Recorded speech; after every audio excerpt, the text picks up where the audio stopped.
on Friday for another chance to win the iPhone, treats and £15,000 cash. Text prize to 63232. Text costs £2 plus one standard network rate message. You can also enter online at gbnews.com/win. Entries cost £2 or post your name and number to GB06 PO Box 8690 Derby DE1 9TT. UK only. Entrance must be 18 or over. Lines close at 5 p.m. on Friday. Please check the closing time if listening or watching on demand. Good luck.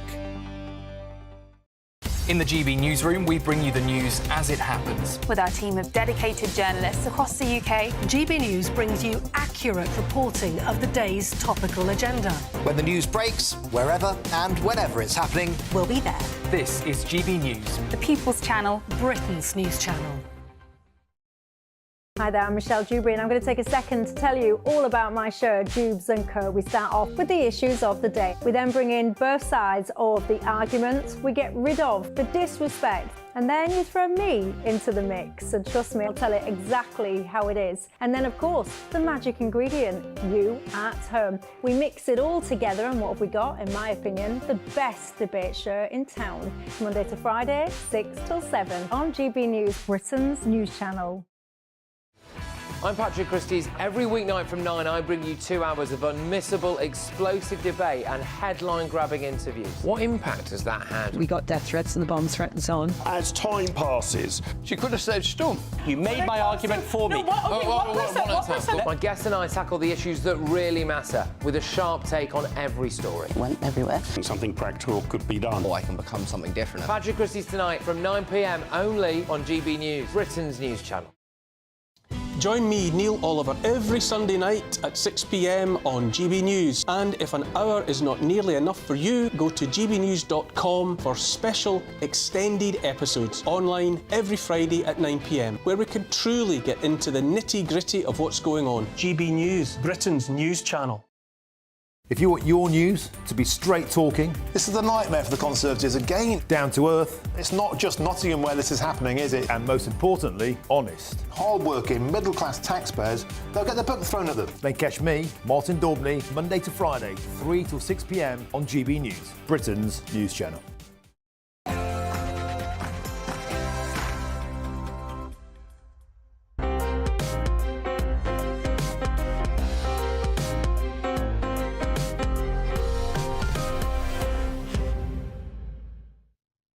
Good morning and welcome to Sunday with Michael Portillo. The summer solstice is past and the days are getting shorter, especially it seems for Rishi Sunak's Conservative government.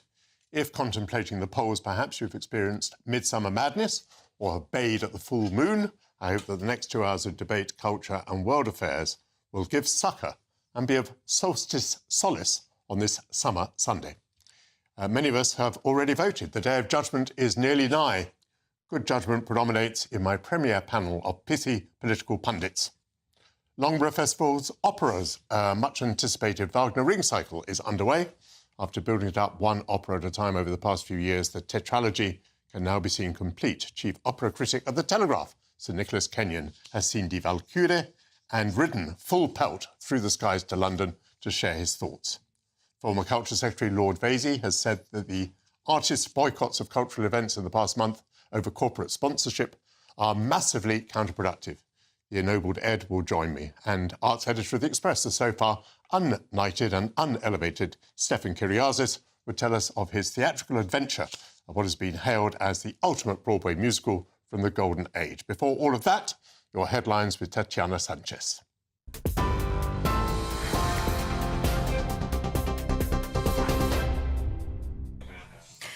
Michael, thank you very much and good morning. The top stories. The Conservative Party continues to be beset by a scandal around betting on the date of the general election before it became publicly known. The Conservative Party's Chief Data Officer, Nick Mason, has taken a leave of absence, according to reports, amid claims he placed bets on the timing of the election. The Tories' Director of Campaigns, Tony Lee, and his wife, Laura Saunders, are also being probed, as is the Prime Minister's Parliamentary Private Secretary, Craig Williams, who's admitted to an error of judgment. Home Secretary James Cleverly says he shares the Prime Minister's views on the betting scandal. My view has always been the case that people in government should focus on delivering for the people of this country.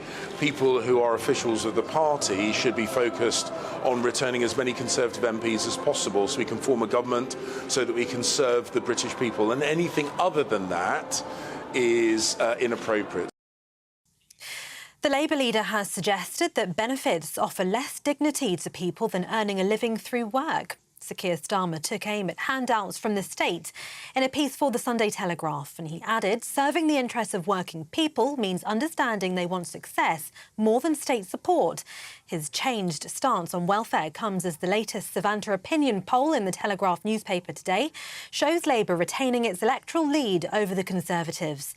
The poll has Labour on 42% of the vote and the Conservatives on 19%. But Shadow Education Secretary Bridget Phillipson says that it's going to be closer than people think. Know that there are, a significant proportion of voters who haven't made their minds up, and in 175 seats, different polling points to the fact that those seats are just too close to call, so they could go either way. It could well be a couple hundred votes in either direction that could shape the outcome of that. And I'd just say if people want to turn a page on all the chaos and division that we've had over the last 14 years, then they have to vote for it, they have to make it happen. It's not enough just to will it. Sir Ed Davies says the public has lost faith in the ability of ambulance services to meet emergency call-out targets, which he has described as a scandal. The Liberal Democrats have pledged £50 million for an emergency fund to support ambulance trusts in an effort to restore public confidence that a 999 call will get the emergency treatments they need. The pledge comes as new analysis of NHS data by the party found just over 85,500 Category 2 call-outs and over 27,500 Category 1 call-outs are estimated to miss their targets before polling day. These categories include strokes and heart attacks.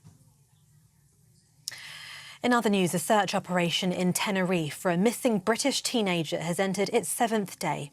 Jay Slater went missing after he travelled for a music festival to the Spanish island on what was his first holiday without his parents. His mother issued a direct plea to her son yesterday, saying, "We just need you home." Just before he went missing on Monday morning, the 19-year-old called a friend saying he was lost and needed water. Former head of Lambeth Missing Persons Unit Mike Neville told GB News this morning, time is running thin.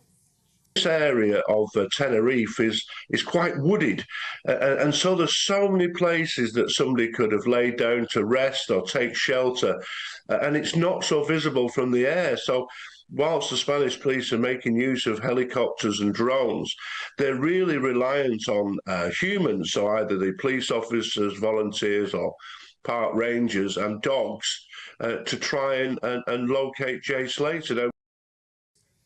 And as you've been hearing today, flights departing from Manchester Airport are facing cancellations and severe delays after a major power cut in the area.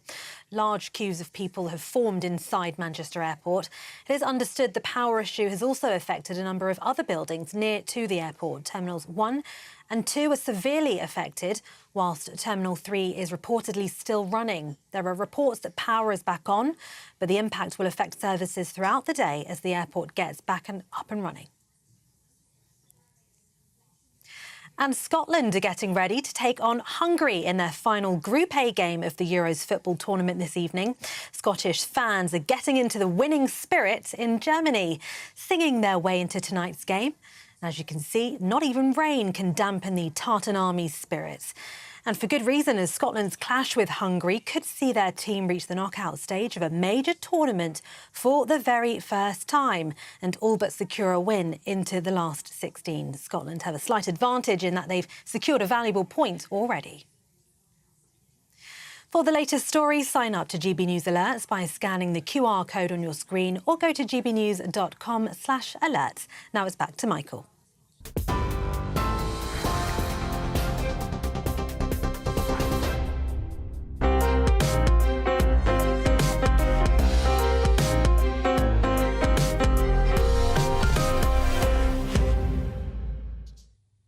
Thank you, Tatiana Sanchez. Opinion polls have dominated this election campaign. Politicians like to say that the only poll that matters is on the day, but with postal voting well underway, opinions are now giving way to real ballots actually cast by voters. For what it's worth, the opinion polls are not improving for the Conservatives and may be worsening. Four Conservatives, who are either party officials or candidates, are under investigation by the Gambling Commission for allegedly placing bets on the date of the general election. Michael Gove, who's not a candidate, says it brings back to the electorate's mind the scandal of Partygate and that sense that Tories believe that there is one rule for them and another for everyone else. Is conduct, standards of behaviour, one of the issues that is costing the government votes? I have with me the chief political correspondent for The Times, Aubrey Allegretti, opinion and features editor of City AM, Alice Denby, and writer and broadcaster Candice Holsworth. Lovely to see you all again. Thank you so much for coming in. Alice, I wonder whether we have underestimated the impact of conduct. I saw a poll the other day in which I think 11% of respondents put conduct as being one of the most important issues for them. And this gambling scandal is reminding people rather painfully of Partygate. And I recall the degree of absolute horror that people felt at the time of Partygate.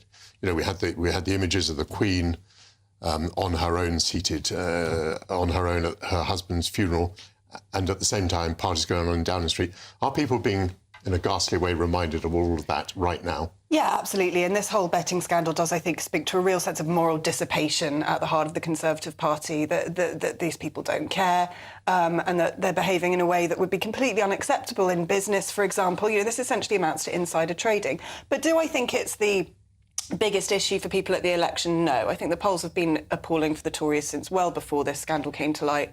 And yes, no, that wasn't quite my point. I know that the polls have been appalling, and I know that this isn't the thing that's going to determine the election. I was asking, really, have we underestimated the role of conduct in the state of opinion about the Conservatives? Have a lot of people from the time of the pandemic onwards harboured a deep resentment about what happened 2 and 3 years ago? Yeah, I think that's absolutely the case. I think people, I think that we're still experiencing a sort of long tail of lockdown, both, I think, as you say, culturally, but economically, of course, as well. And I do think that, you know, it's very embarrassing for Rishi Sunak, who came and on the steps of Downing Street said his administration was going to be characterised by professionalism, accountability and transparency. And look what's happened. He's just as bad as Boris Johnson. Mm.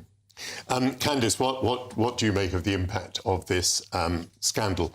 I mean, it does appear that the support for the Conservatives is eroding slightly in the average of polls. We were hearing earlier from Scarlett Maguire in the last programme that the big change during the course of the election campaign has been that the Tory lead over reform has gone from 12 points to 3. Do you think the question of conduct and standards in the Conservative Party has been part of that? Yes, I think that this issue is cut through massively, and I think that it just shows the very poor judgment that many people feel that the leadership of the Conservative Party has showed. I mean, the Spectator editor, Fraser Nelson, had quite a powerful line in his Telegraph column. He said, how did Rishi Sunak come to be surrounded by people like this? And he also went on to say, you know, more people were willing to bet on the date of the election than actually advising Rishi Sunak about the wisdom of it, because there are many people within the Conservative Party who feel that this was the wrong time to be calling an election, that they should have waited till longer, and it's really coming back to bite them. And he was saying that we're going to have a huge personnel shift after July 4th if the Conservatives lose very badly. The question is, though, will they have the personnel to do it if they'll emerge as damaged, as so many polls seem to suggest that they will be?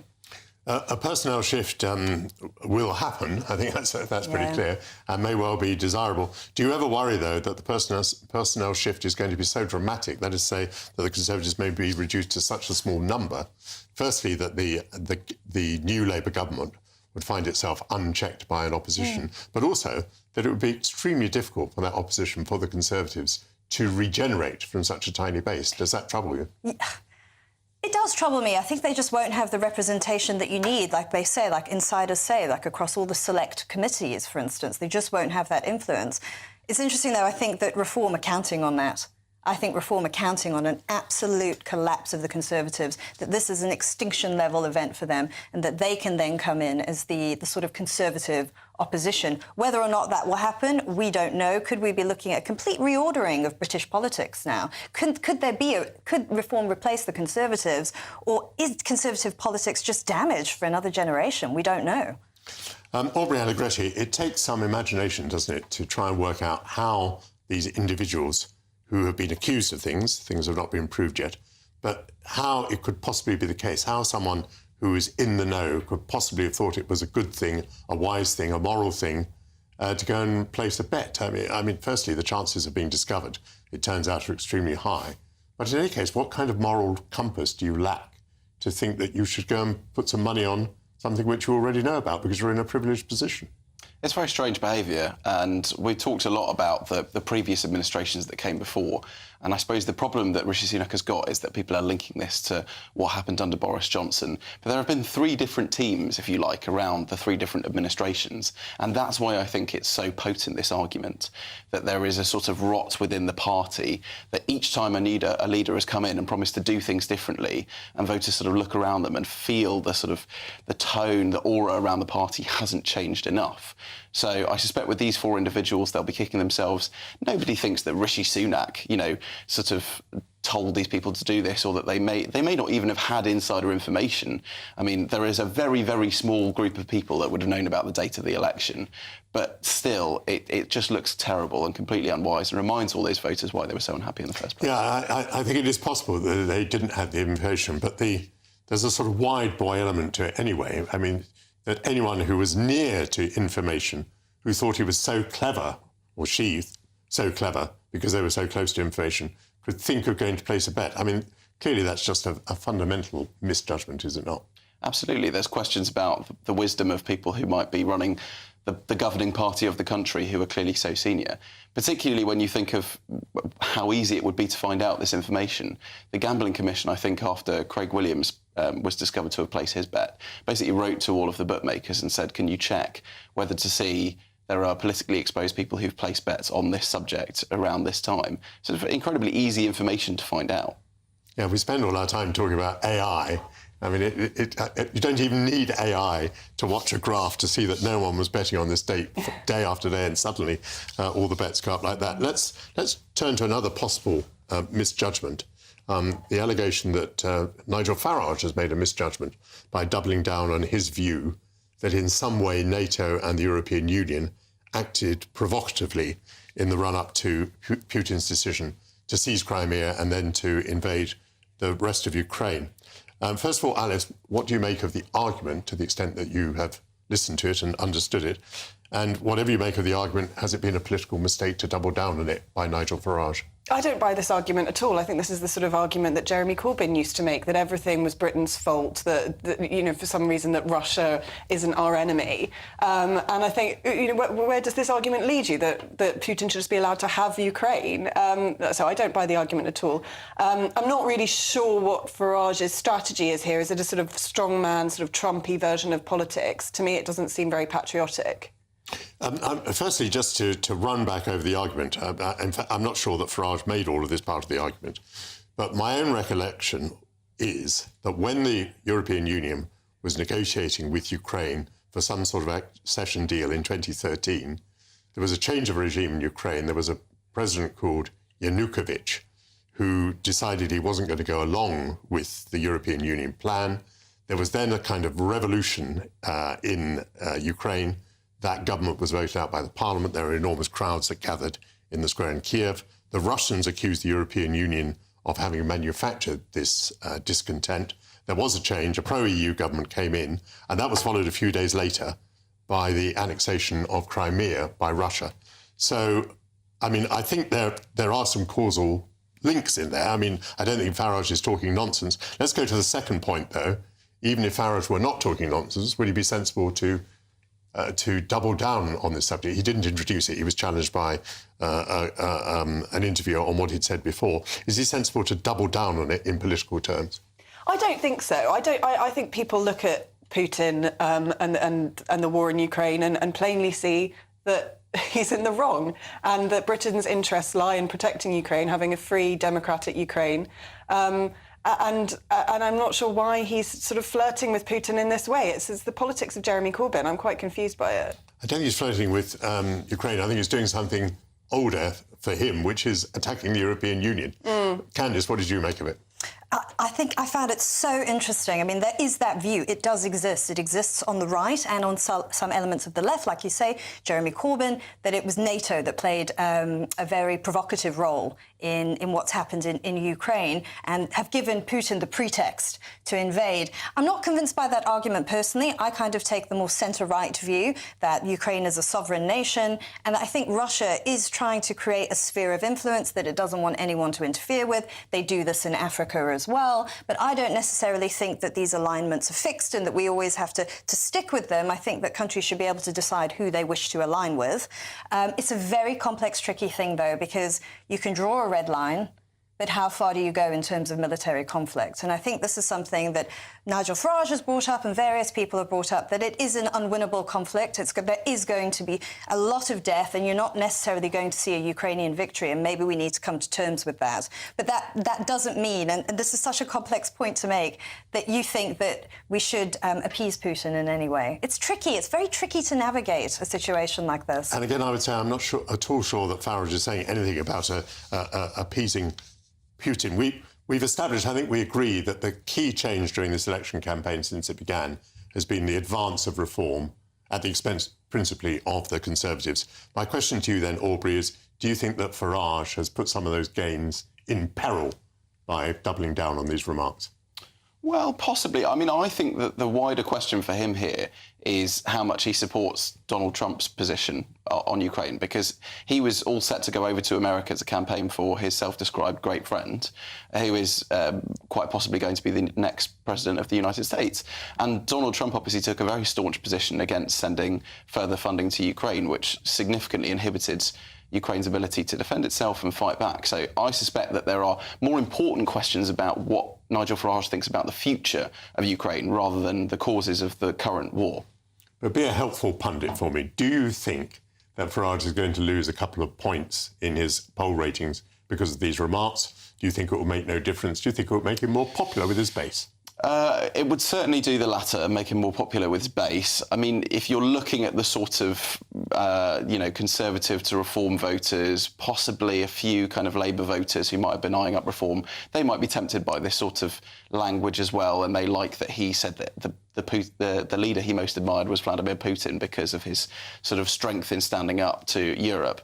But I suspect that this probably won't do a huge amount of damage to him or the party in the immediate term. Right, that's your view. Won't do a huge amount of damage. The Tory party, judging by its behaviour, thinks that it can do a huge amount of damage because the Tories have really jumped on this one, been very vigorous in attacking Farage. Be interesting to see whether he does pay a penalty for it or not. This panel is going to come back later. We're going to be talking actually about J.K. Rowling's attack on Keir Starmer.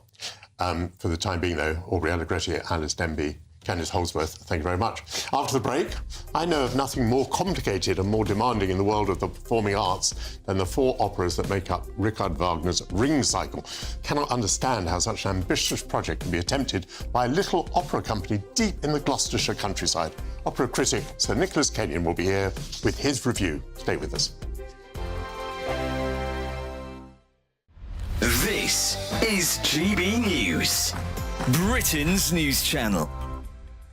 Today, we've got a veteran who endeavours to help those suffering from anxiety in all its various forms and manifestations. Yes, over 3 decades, Simon Lee has established himself as a pioneer, seeking new ways to coach personal development and mental strength. Oh, look, there's this famous phrase, isn't it, that hard times create weak men and weak men create hard times. Is that the kind of philosophy that your work is based on? Absolutely, absolutely. Because as a child, I received a masterclass in how weak men create hard times. Did you go through hard times as a kid? We had 3 toxic men in the family, and they caused the family no end of grief, trauma and hardship. And at the time when you're going through it, you think, well, you can't help but fall into a victim mentality. You think, why me? Why am I going through this? But actually, I couldn't do what I do now without that masterclass. Do you mind me asking who those men were? Yep, it's fine. One of them was my stepfather. Yeah.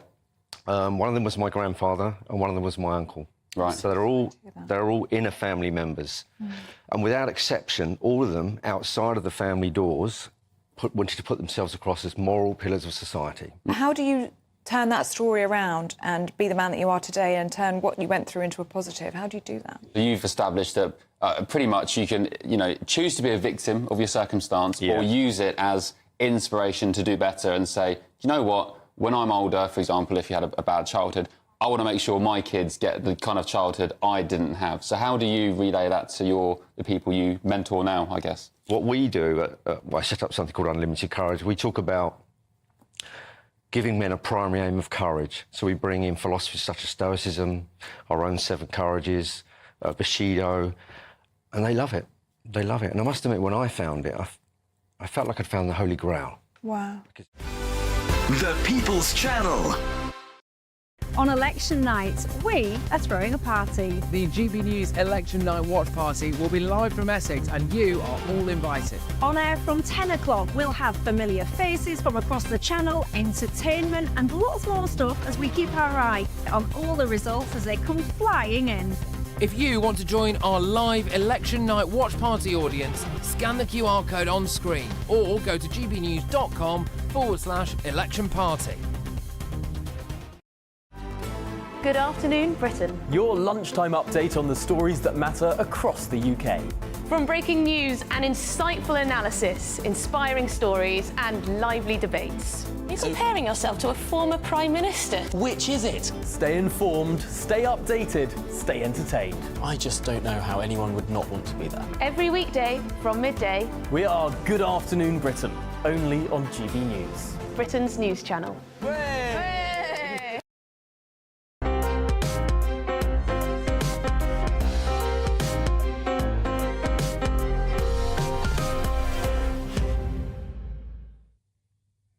Welcome back. If you want to get into Richard Wagner to experience the full power of his music and texts, there's a strong case for beginning with Die Walküre. I did, although it left me as a teenager scratching my head. Since then, I've derived huge pleasure and stimulation from leaving my carbon footprint at opera houses across the globe that were performing Wagner. Loughborough Festival Opera, housed in the purpose-built theatre near Morton in Marsh in Gloucestershire, has been assembling its latest ring cycle over recent years, interrupted by the pandemic, and this week is presenting the complete cycle. Die Walküre is the last new production to be slotted into place, staging a full ring cycle over a week in a 500-seater opera house in a Cotswold garden, let alone doing 3 of them in successive weeks, could be considered the ultimate challenge in the performing arts. I'm joined now by the Telegraph's chief opera critic, Sir Nicholas Kenyon, for his verdict. Welcome back to GB News, Nicholas.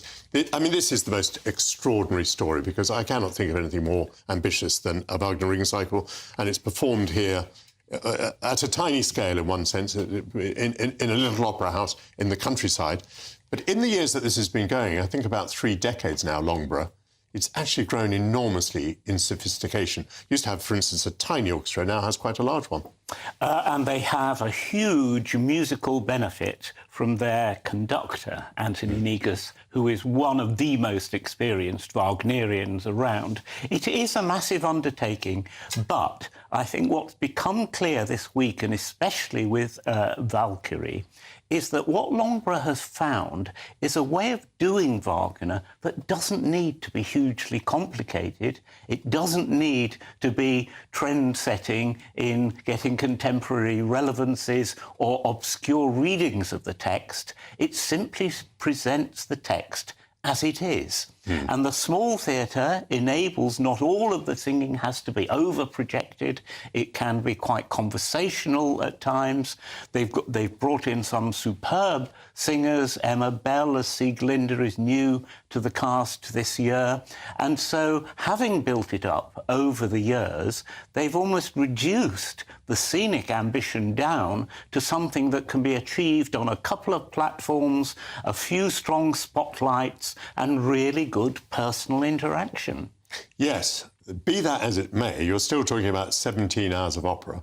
You're talking about huge demands that are made of the singers, both in terms of the length of their parts and the range.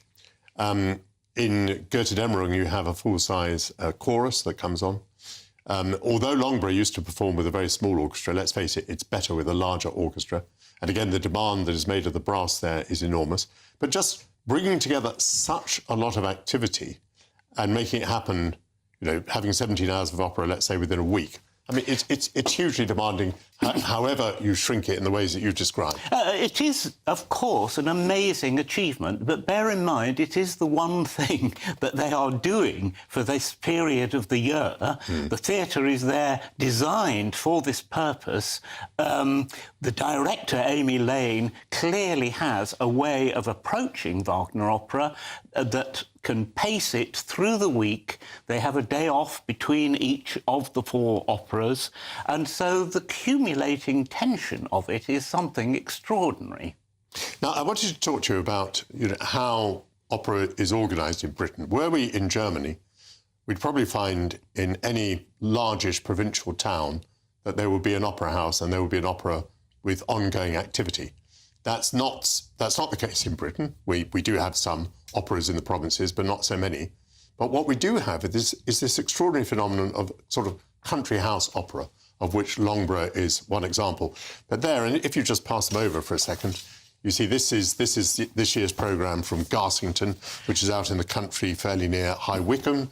This is the Grange Park Opera, which is... Sorry? Down in... West Horsley? West Horsley, yes. Is it near the Watercress line? I do things by railway lines. Here you've got the programme for Loughborough. And we could also, of course, we could mention Glyndebourne, we could mention Neville Holt. Yes. The father of them all is Glyndebourne, which is 90 years old this year. So this is a long-standing tradition. And the formula for all these places is essentially the same, which is it is an opera spread out, an opera performance spread out over a whole evening with a long dinner interval in the middle. And in a non-urban setting, in wonderful settings like the Grange, Loughborough purpose-built, Glyndebourne with its new-ish opera house and the wonderful gardens. So I think the key thing here is that it's the experience that counts. And people are willing to take a risk on quite unusual operas if they feel there's an evening that they're going to enjoy. So on Thursday, which I think was the longest day, was it not? It was Midsummer's Day. I went to Garsington to hear A Midsummer Night's Dream, text by Shakespeare, music by Benjamin Britten. Garsington is now set in a beautiful estate. You dine with a view over possibly the prettiest cricket ground in Britain. I thought the performance and the setting was absolutely magical. It's an opera that involves, in this case, 16 child singers who are excellent, both in their singing voices, their acting. They were somewhat sinister fairies, and these children pulled off the sinister elements of their characters extremely well. So it's the evening experience. Let's talk about what it means to artists. I mean, it is pretty important to artists, isn't it? Let's think about singers in particular. These operas are giving extraordinary opportunities to young singers who might not get a chance elsewhere. Young singers and quite established singers. Bear in mind that Grange Park, for instance, has Bryn Terfel, who did a marvellous double bill just in this season of Rachmaninoff's Aleko and Puccini's Gianni Schicchi, both of which he appeared in. Simon Keenlyside is also there at Grange Park. So I think that difference in the way that Germany operates, as you mentioned, is that most of these people in a German context would be signed up to the company of a particular city's opera house. Here it is completely different because the Arts Council, as has been repeatedly touched on, has actually made funding reductions that have made touring more difficult in this country. And so the country house operas have come in, as it were, to provide amazing amounts of really valuable and challenging work for artists, wonderful casts. We hear some wonderful singing.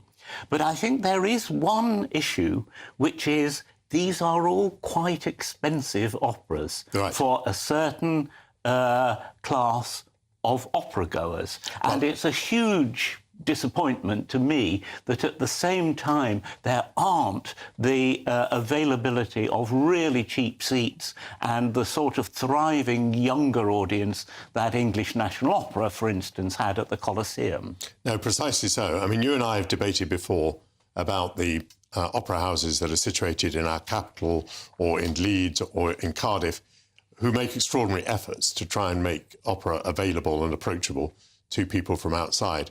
As I was at Garsington the other day, which I enjoyed so much, I repeat, but I looked around and there were captains of industry. Oh yes, he used to run, this big company, he used to run this big company. They were all around, and, it's black tie. There could be no denying whatsoever that it was exclusive. I think it's not in receipt of any public funding, and therefore, if people want to spend their money in that way, and if they want to provide an opportunity for young orchestral players and young singers, who's to tell them that they're doing a bad thing?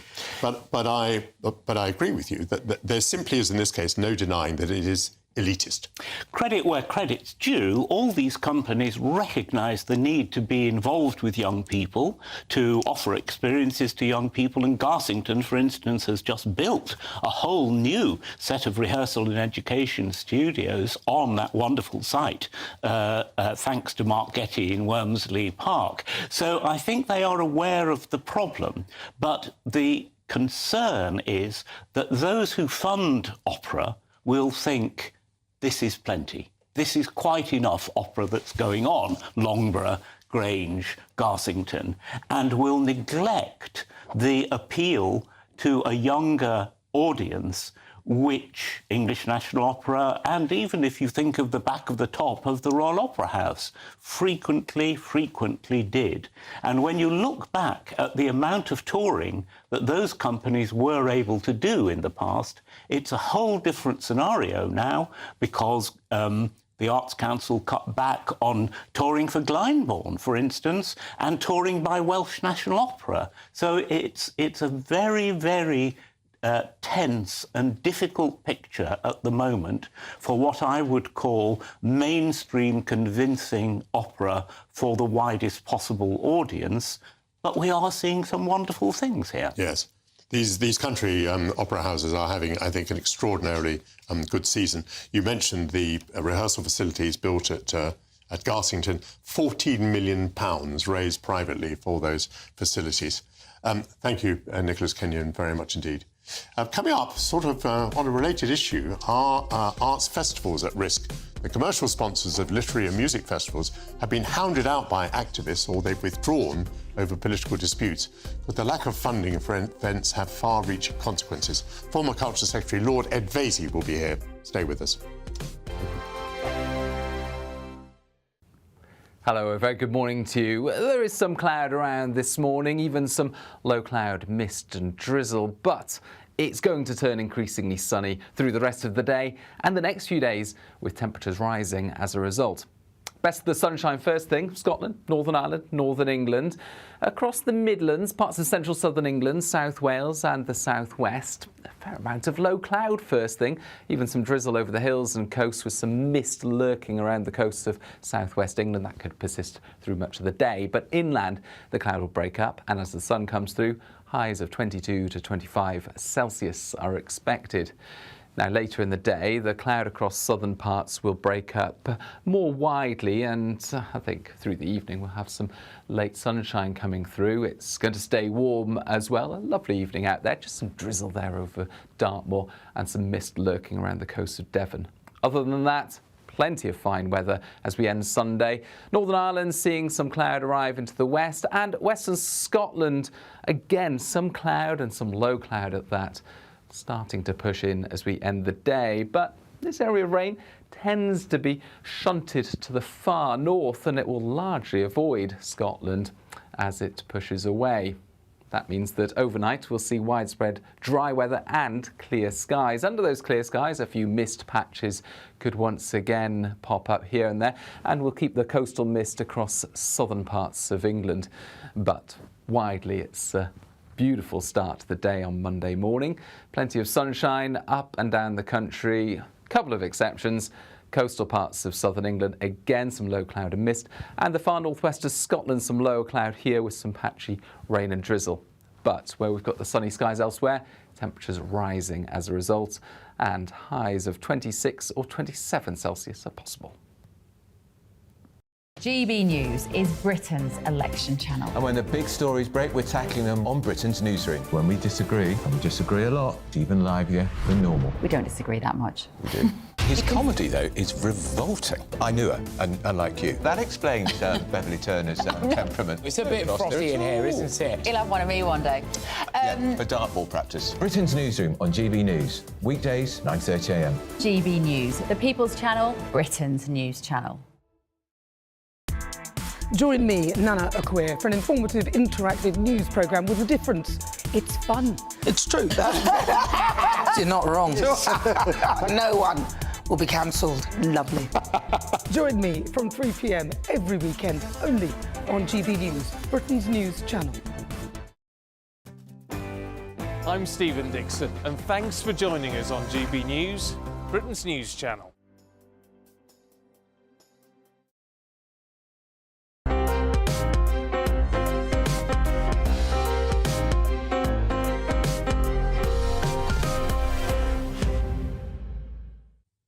Welcome back. Literary festivals pride themselves on being a forum for nuanced and civilised debate. Music festivals open their arms to many genres. But when it comes to the business interests of arts sponsors, some artists throw nuance to the wind and become distinctly monocultural. Last week, Barclays suspended sponsorship of all Live Nation festivals in response to a boycott of concerts by artists protesting about the bank's alleged ties to defence companies supplying Israel. Former BBC presenter Liz Kershaw was among those to condemn the impact of the anti-Israel boycott campaign. She posted on X or Twitter, "Now our entertainment is under attack. No sponsor equals no festival.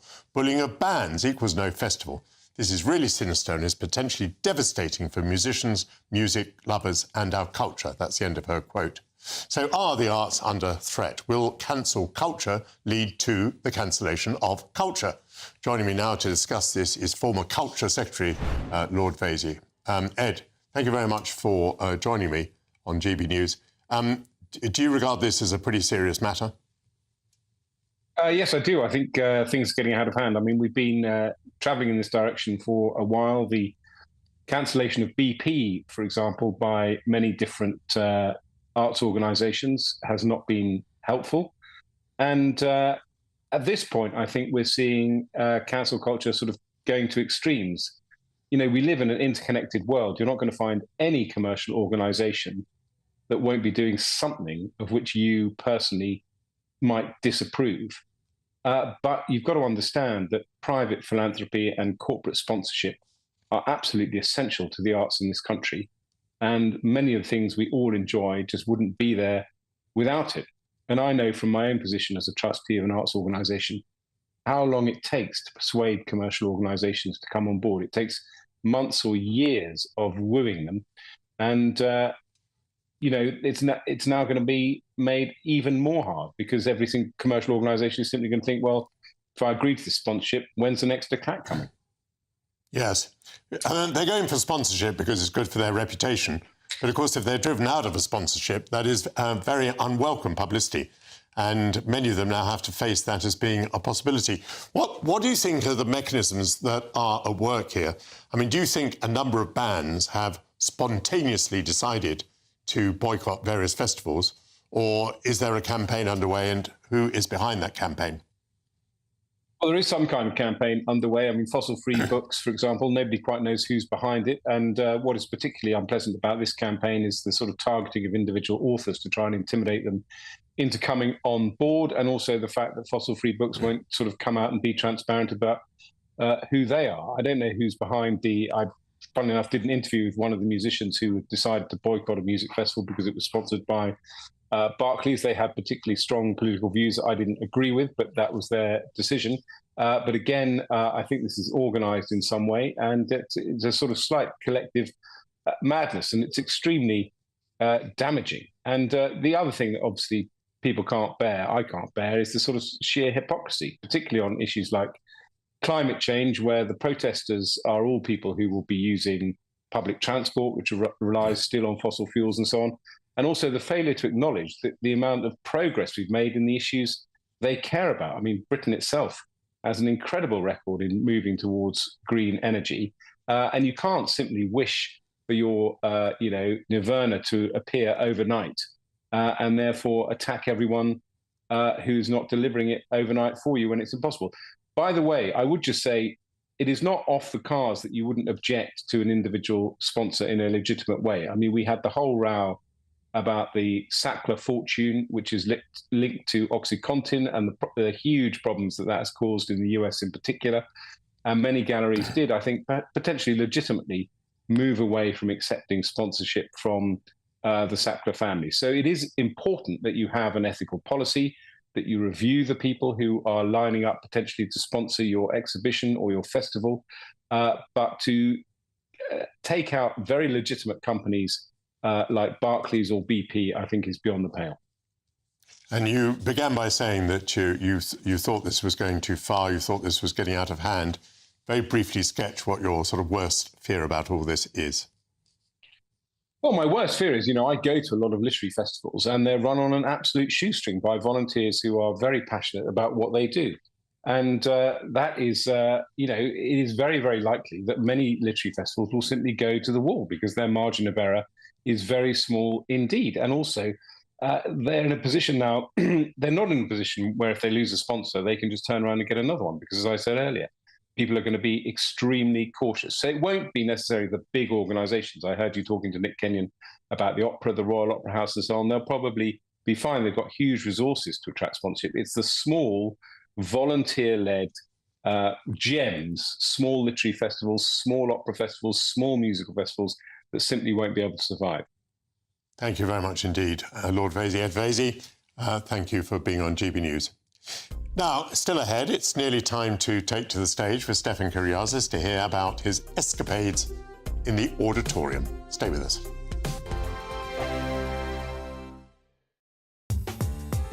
I'm Christopher Hope. From pop stars to politicians, I'll interview anybody in a pub who's got a political opinion. Join me every Friday on Spotify, Apple Podcasts, YouTube or gbnews.com, or wherever you get your podcasts. GB News, Britain's election channel. I'm Mark Dolan and this is GB News, the People's Channel, Britain's news channel. This is GB News, Britain's news channel. 3 years ago, the small town of Evanston proudly became the first local government in the... It's just outside Chicago, by the way. The first local government in the US to start paying slavery reparations to its black citizens. But now the council is being sued in a federal court for exhibiting exactly the sort of prejudice it decries. By saying, well, basically, the Hispanics, the white people, they are being discriminated against because they're not getting anything. The people that were compensated were people that were adults between 1919 and 1969. Now, they lived under a time, in terms of education, in terms of the job market, they were literally barred from having certain jobs, going to certain healthcare clinics and going to certain schools. So that is a set of very distinct challenges that white people, Hispanic people, Asian people did not face. So that is precisely why they've been compensated in this way. And I think it's about £20,000 it works out to. I would have given him a lot more. But you see, the thing is, history, we learn from history and we move on, and people evolve. And in order to reach a certain goal and a certain level of parity, which is what we all want to do, and through no way of levelling up, and this is a form of levelling up, by the way, it's nothing else, and it's divisive and it's patronising, I think it's absolutely disgusting. There were people in modern history who were discriminated against constantly, and I think it's so divisive to keep going back, to keep reiterating, to keep saying, oh, poor you, between 1919 and 1969, you couldn't get a mortgage. Well, that was wrong. No one's saying it was right. But do we need to be compensated for that? The legal challenge is saying that this is creating more divisions. Yes. The past is affecting the present, but not in a good way. The People's Channel. I'm Simon Evans, and this is GB News, Britain's news channel.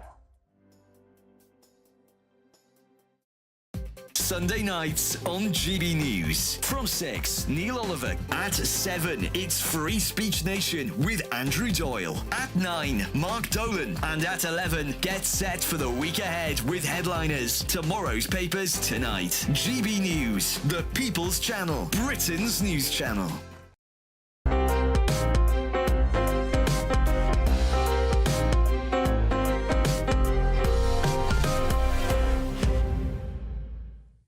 Welcome back. Stefan Kyriazis has, as usual, been hopping around theatres. I'm wondering whether he opened in Venice, then on to Verona, stop at Parma, then Mantua and Padua, and, of course, Cremona. What am I referring to? You've been brushing up on your Shakespeare, I believe, Michael. Kiss me, Kate. Indeed. And that's on at the Barbican until September. It's Cole Porter's 1948 show, his biggest Broadway hit. And this is a Bartlett Sher adaptation. He's the guy that brought us To Kill a Mockingbird recently, which was glorious. King and I, and My Fair Lady. So he knows how to mount these beautiful, beautiful musicals. And especially with this glorious weather we're having at the moment, we've got a very, very appropriate clip to get us going. Let's have a look.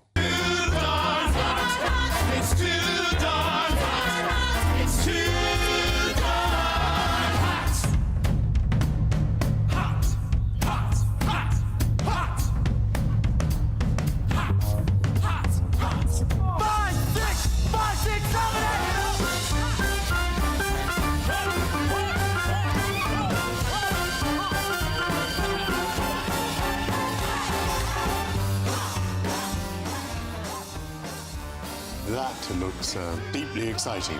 It's a proper... Great movement, very traditional. Yes, proper entertainment. I mean, I would say you can't quite see there. The orchestra, which is apparently the very old-fashioned way of doing it, is in the pit at the front part of the stage with a little sort of catwalk runway around it. So I spent a lot of my time worrying with all this exuberant dancing going on. It's also, that's a number that bizarrely almost does not fit in the show. It's a bit West Side Story, it's grittier and sultrier. The rest of the show is comedic. It's light, it's a lot of Cole Porter's beautiful, clever lyrics, and it's basically an out-of-town tryouts backstage for a performance of Taming of the Shrew. But we've got two actors that were married, lots of tension between them, and they're played by Adrian Dunbar, Line of Duty, a lot of attention on him making a sort of big musical production, and Stephanie Block, who's a big Broadway star. They're both great. She's a proper Broadway star. She knows what she's doing. He doesn't have that big kind of baritone, old-fashioned voice. But he can sing. He can sing. And he can sing enough. And so what he does is he works a very slow charm. And actually, by the end, it really, really works. And I very much enjoyed what he was doing.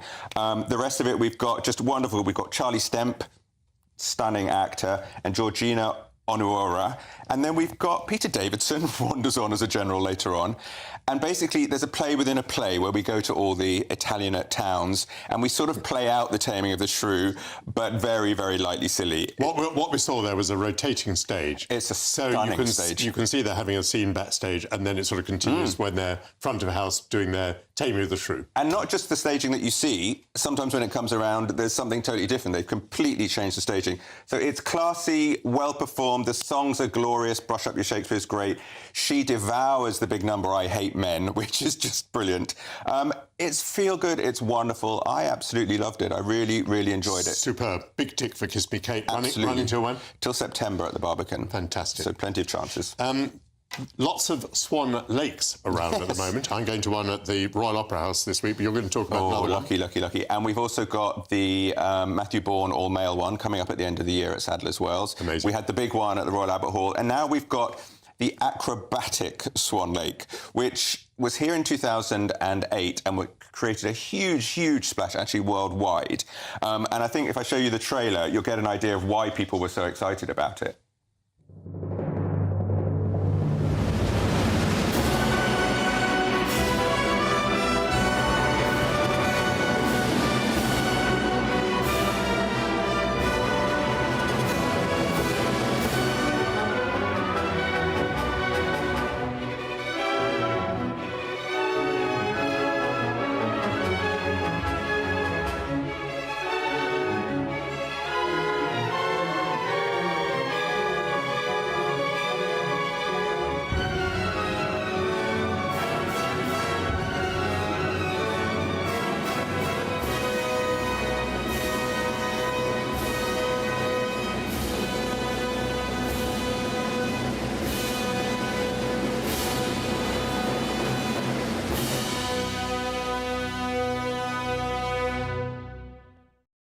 Astonishing, stunning, exuberant. It does, yes, and it does look very, very spectacular. And I have to say, there was a moment where I thought, I could be doing this with Michael. Standing on your strapping shoulders, on point. We should try it out, I think. Beyond belief. And we've got these incredible contortionists you can see here.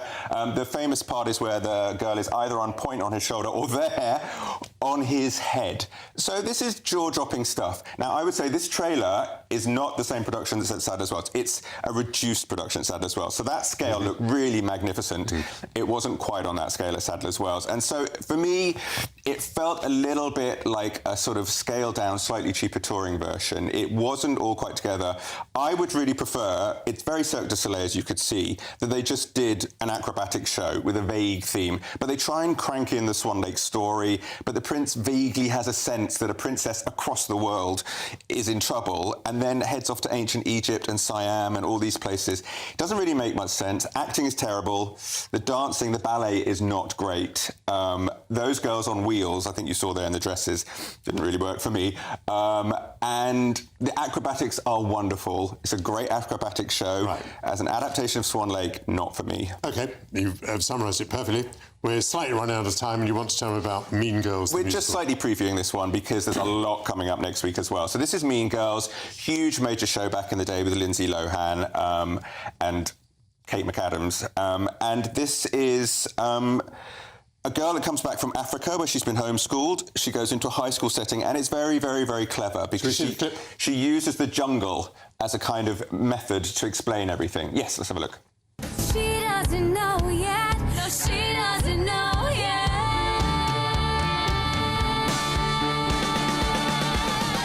She's the queen of beasts at this beastly school. Gotta keep things cool with the apex predator. So I'm kind of friends, but you're kind of... So yeah, what you see there, apex predator. So she uses her understanding of the jungle to actually work out all the dynamics at school and realises she has to ally with the apex girl, who is the queen bee, the classic. They're the plastics. And so she infiltrates to be part of that. And she has her two best friends, one of whom is too gay to function, and they're brilliant. And then she falls for the girl's ex-boyfriend. She sort of slowly loses herself in the popularity of it all. Did you love it? I really enjoyed it, loved it. The performances are stunning, the voices are great, it's smart, it's a proper musical, and it's on until next year. They've got high hopes for this. That concludes the first hour of the programme, but please don't go away. After the break, we'll be discussing whether using social media is the future of classical music. Stick with us.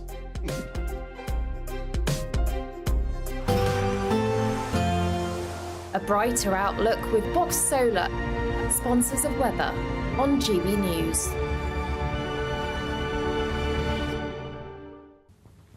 Hi there and welcome to the latest update from the Met Office for GB News. It's another fine summer's day for most of us, but there is some lingering cloud out there, particularly around southwestern parts, and some of that could stick around through much of the day. Otherwise, we've got this ridge of high pressure bringing settled and sunny summer conditions for the vast majority. In fact, the best of the sunshine is across Scotland, Northern England, parts of North Wales through the afternoon. And it's going to feel very pleasant in that sunshine with temperatures a little higher compared with most of the summer so far. But towards the south and southwest, there is some lingering cloud, even some mistiness around a few of the beaches, and that will suppress temperatures 15 to 18 Celsius. In the sunnier spots, though, in the south east, it's going to be 24, 25 Celsius. Even into the evening, those temperatures staying up into the mid-20s. And further north, perfectly fine end to Sunday. Plenty of blue skies out there and 19 to 21 Celsius expected. Now, the breeze will freshen up across parts of western Scotland later, and as you can see, there is some cloud awaiting. That's a weak weather front that will just drift its way eastwards and could bring some light and patchy outbreaks of rain to the Western Isles and then later western parts of Northern Ireland.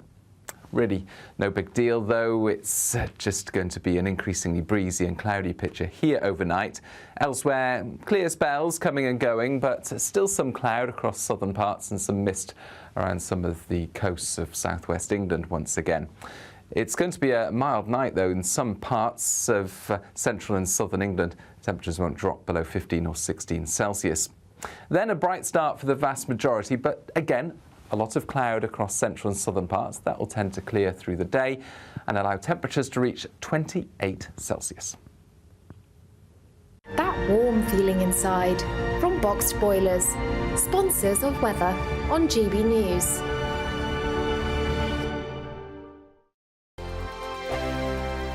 It's the final week to see how you could win big this summer. First, there's a fabulous £15,000 in tax-free cash to ensure this summer is special. What would you spend that on? Next, you'll also receive the latest iPhone 15 and a set of Apple AirPods. And finally, £500 to spend at your favourite UK attraction. You have to hurry as lines close at 5 p.m. on Friday. For another chance to win the iPhone, treats and £15,000 cash, text prize to 63232. Text costs £2 plus one standard network rate message. You can also enter online at gbnews.com/win. Entries cost £2 or post your name and number to GB06 PO Box 8690 Derby DE1 9TT. UK only. Entrance must be 18 or over. Lines close at 5 p.m. on Friday. Please check the closing time if listening or watching on demand.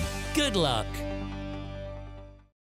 On election night, we are throwing a party. The GB News Election Night Watch Party will be live from Essex and you are all invited. On air from 10 o'clock, we'll have familiar faces from across the channel, entertainment and lots more stuff as we keep our eye on all the results as they come flying in. If you want to join our live Election Night Watch Party audience, scan the QR code on screen or go to gbnews.com/election party. GB News is Britain's election channel. And when the big stories break, we're tackling them on Britain's newsroom. When we disagree, and we disagree a lot, it's even livelier than normal. We don't disagree that much. We do. His comedy, though, is revolting. I knew her, and unlike you. That explains Beverly Turner's temperament. It's a bit frothy in here, isn't it? He'll have one of me one day. For dartball practice. Britain's newsroom on GB News. Weekdays, 9:30 a.m. GB News, the People's Channel, Britain's news channel. This is GB News, and we are Britain's election channel.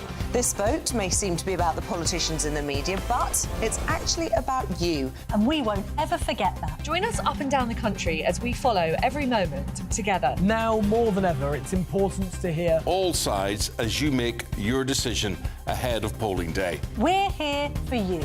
This is GB News, the People's Channel, Britain's election channel.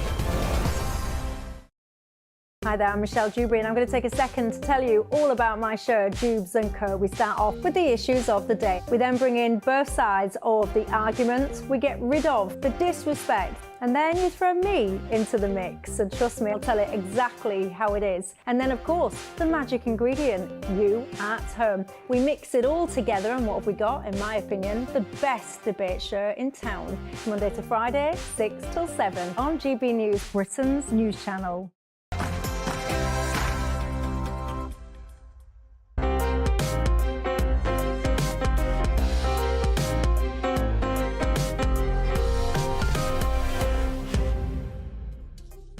Good afternoon and welcome to the second hour of Sunday with Michael Portillo on GB News.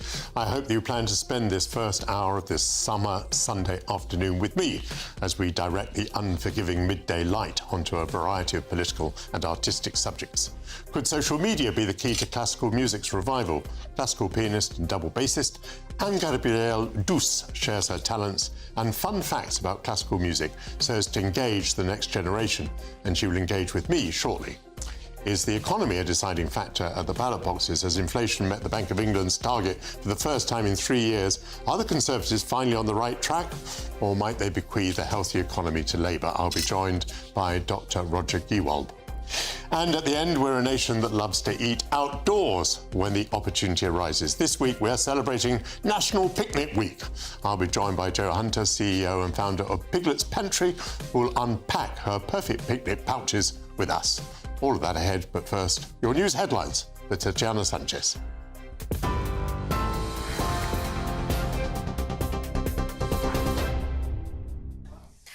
Michael, thank you and good afternoon. The top stories from the GB newsroom. A fourth Conservative is reportedly being looked into by the Gambling Commission over bets allegedly placed on the date of the general election. The Conservative Party's chief data officer, Nick Mason, has taken a leave of absence, according to reports, amid claims he placed bets on the timing of the election. The Tories' director of campaigns, Tony Lee, and his wife, Laura Saunders, are also being probed, as is the Prime Minister's Parliamentary Private Secretary, Craig Williams, who's admitted to an error of judgment. Home Secretary James Cleverly says he shares the Prime Minister's views on the betting scandal. My view has always been the case that people in government should focus on delivering for the people of this country. People who are officials of the party should be focused on returning as many Conservative MPs as possible so we can form a government so that we can serve the British people. And anything other than that is inappropriate. The Labour leader has suggested that benefits offer less dignity to people than earning a living through work. Sir Keir Starmer took aim at handouts from the state in a piece for the Sunday Telegraph. He added, serving the interests of working people means understanding they want success more than state support. His changed stance on welfare comes as the latest Savanta opinion poll in the Telegraph newspaper today shows Labour retaining its electoral lead over the Conservatives. The poll has Labour on 42% of the vote and the Conservatives on 19. But Shadow Education Secretary Bridget Phillipson says that it's going to be a lot closer than people think. Know that there are, a significant proportion of voters who haven't made their minds up, and in 175 seats, different polling points to the fact that those seats are just too close to call, so they could go either way. It could well be a couple hundred votes in either direction that could shape the outcome of that. And I'd just say if people want to turn a page on all the chaos and division that we've had over the last 14 years, then they have to vote for it. They have to make it happen. It's not enough just to will it. Sir Ed Davey says the public has lost faith in the ability of ambulance services to meet emergency call-out targets, which he's described as a scandal. The Liberal Democrats have pledged £50 million for an emergency fund to support ambulance trusts in an effort to restore public confidence that a 999 call will get the emergency treatments they need. The pledge comes as new analysis of NHS data by the party found just over 85,500 Category 2 call-outs and over 27,500 Category 1 call-outs are estimated to miss their targets before polling day in July. These categories include strokes and heart attacks. A search operation in Tenerife for a missing British teenager has now entered its 7th day. Jay Slater went missing after he travelled for a music festival to the Spanish island on what was his first holiday without his parents. His mother issued a direct plea yesterday, saying, "We just need you home." Just before he went missing on Monday, 19-year-old Jay called a friend, saying he was lost and needed water. Former head of Lambeth Missing Persons Unit Mike Neville told GB News, time is running thin. This area of Tenerife is quite wooded, and so there's so many places that somebody could have laid down to rest or take shelter, and it's not so visible from the air. So whilst the Spanish police are making use of helicopters and drones, they're really reliant on humans, so either the police officers, volunteers or park rangers and dogs to try and locate Jay Slater. Now, flights departing from Manchester Airport are facing cancellations and severe delays after a major power cut in the area. Large queues of people have formed inside the airport. It's understood the power issues also affected a number of other buildings close to the airport. Terminals 1 and 2 are severely affected, whilst Terminal 3 is reportedly still running. And there are reports that power's back on, but the impact will affect services throughout the day as the airport gets back up and running. Now, a yellow heat health alert has been issued for most of England as temperatures are set to hit 30 degrees in parts of the country. The alert, issued jointly by the UK Health Security Agency and the Met Office, comes into force from tomorrow morning and remains in place until late on Thursday afternoon. Areas affected are the South East, with the strongest warnings issued for that region, the East Midlands, the East of England and East Anglia. And Scotland are getting ready to take on Hungary in their final Group A game of the Euros football tournament this evening. Thousands of Scottish fans are getting into the mood in Germany, singing their way into tonight's game. And not even rain can dampen the Tartan Army's spirits. And for good reason, as Scotland's clash with Hungary could see their team reach the knockout stage of a major tournament for the very first time. And critics didn't give the injury-hit Scots much of a hope after their 5-1 opening thrashing by host Germany in Munich. But a 1-1 draw with the Swiss has placed them within reach of qualification. For the latest stories, sign up to GB News Alerts by scanning the QR code on your screen or go to gbnews.com/alerts. Now it's back to Michael.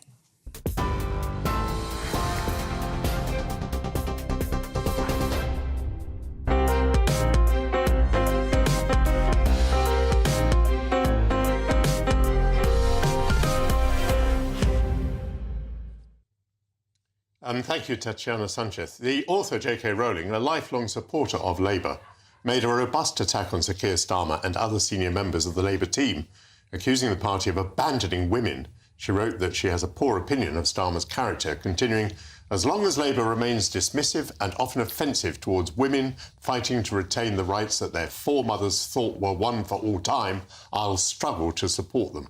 End of quote. Starmer has in the past struggled to define what a woman is, and is accused of cold-shouldering the Labour MP Rosie Duffield, who's faced threats for her gender views. Rejoining me now to discuss this is my panel, Aubrey Allegretti, Alice Denby and Candice Holdsworth. Candice, one assumes that this won't make much difference to the election result, but I think it's nonetheless a remarkable political event. It's a pretty thoroughgoing attack. It's extraordinarily personal. By the way, it also embraces a number of other members of the shadow cabinet. She goes into quotations from them, things that they were saying a couple of years ago. May it at least make a difference to the policies of a Labour government? Is she putting a future Labour government on notice, on warning? She is, and it's significant because most of the gender-critical movement, largely, though not exclusively, is made up of people of the left, particularly women of the left. And J.K. Rowling is a very prominent person within that. And they've been so disappointed by the Labour Party and what they feel is real weakness on this issue. So, and I don't think they're just going to forget this. I mean, this has been the absolute fight of their lives. I've noticed people like Kemi Badenoch have really tried to say, you know, it is we Conservatives who have given you the policies and the things that you need to strengthen your movement. Labour hasn't done that at all. Labour didn't want to know, especially with the Cass review, for instance.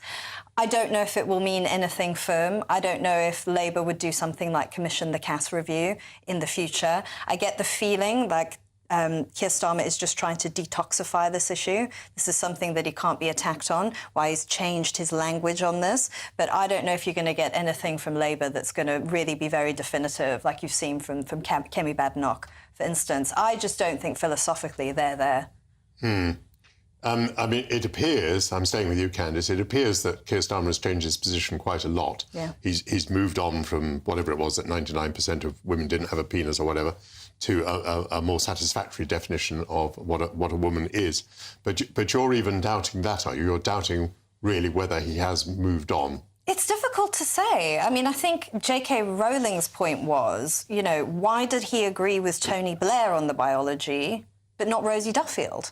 Why? Why is that? And you know, Matthew Syed, another Times columnist, has also written today saying that, you know, as a lifelong Labour voter himself, this also worries him about Starmer, the way that he changes his tack on things. So you don't know, especially in an era in which we live, in which, you know, you do get a lot of mobbing, particularly online mobbing. You can come under pressure for stating a certain position. You know, will he be able to sustain that sort of pressure, or will he shift his position depending on whatever he thinks is most popular at the time? Alice, this fuss has come at a time when Starmer has also been under pressure about his past support for Jeremy Corbyn, and that produced from him the line, which may be regarded possibly as an error, that he would rather that Jeremy Corbyn had been Prime Minister than Boris Johnson.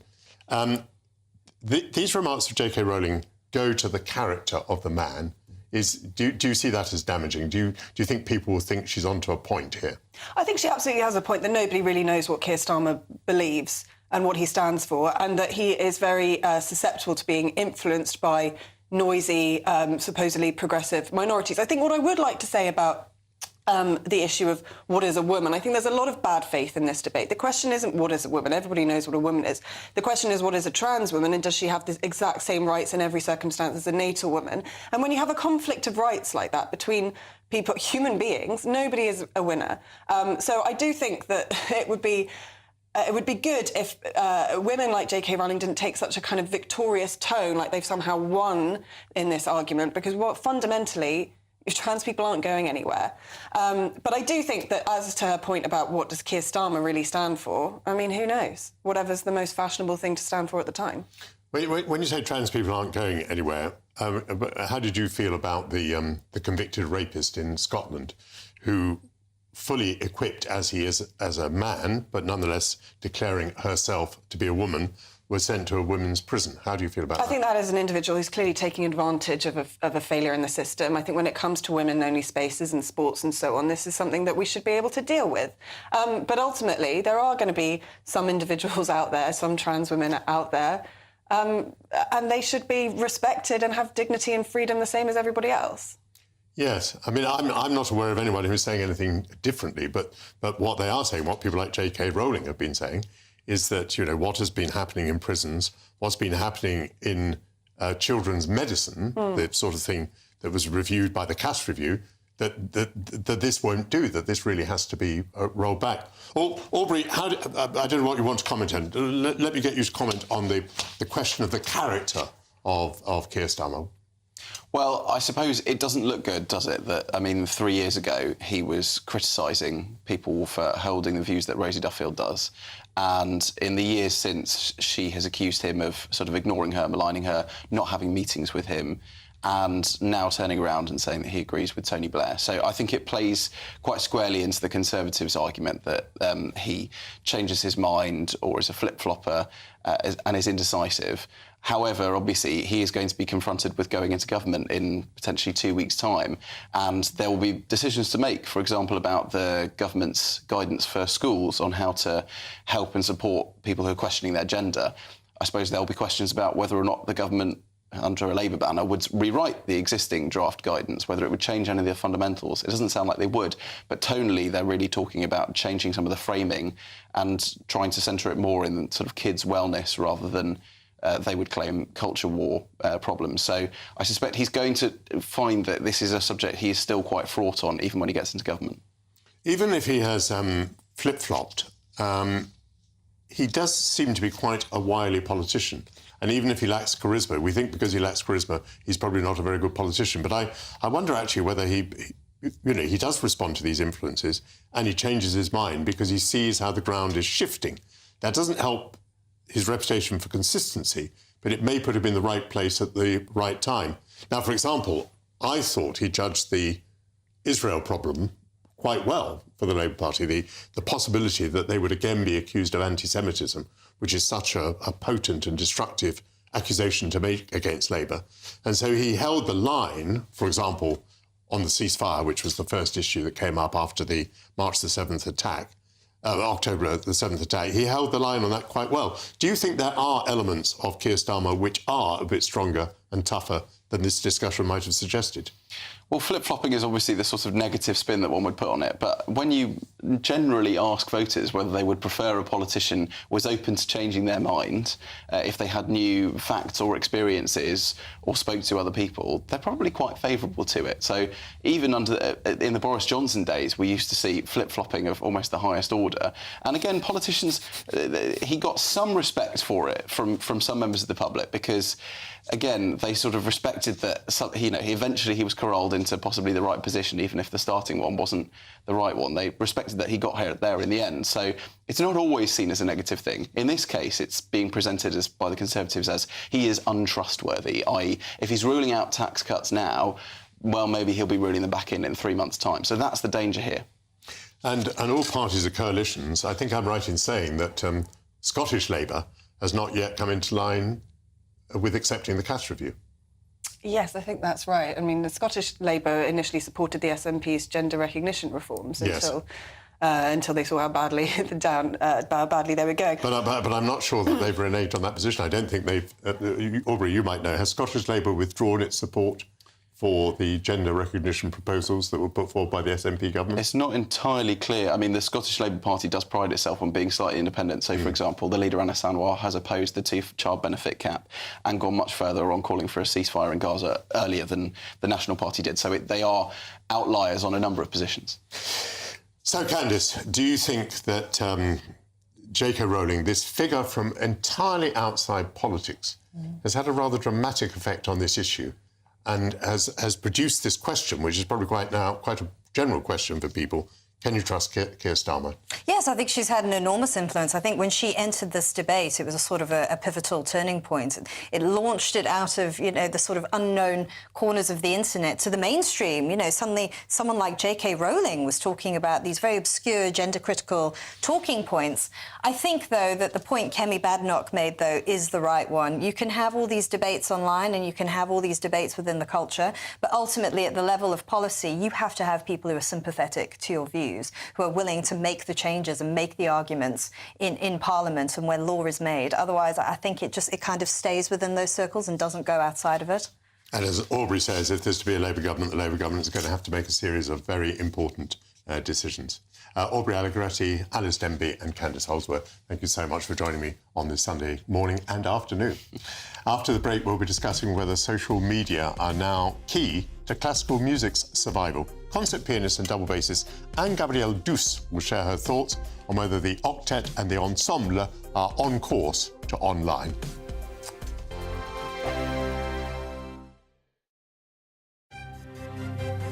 GB News Breakfast, every day from 6 a.m. So, question is, what can we do to get young people to eat healthy food? Here's dietitian and nutrition consultant Helen Bond. Helen, what do you think? Eating habits formed at this age tend to persist into later life. We know we're eating too much fat, sugar, salt, and not enough of the good things like fibre, fruits and vegetables, all of those things. So yes, we need to help this age group so they have the skill set and they have the nutrition knowledge to take that forward. Do you agree that it is impossible to eat healthily on a budget and quickly as well, or do you have any sort of fail-safe, affordable and very quick to prep meals that you'd recommend youngsters try? It doesn't have to be expensive either, but you have to have those kind of cost-cutting hacks and those time-saving things in the kitchen.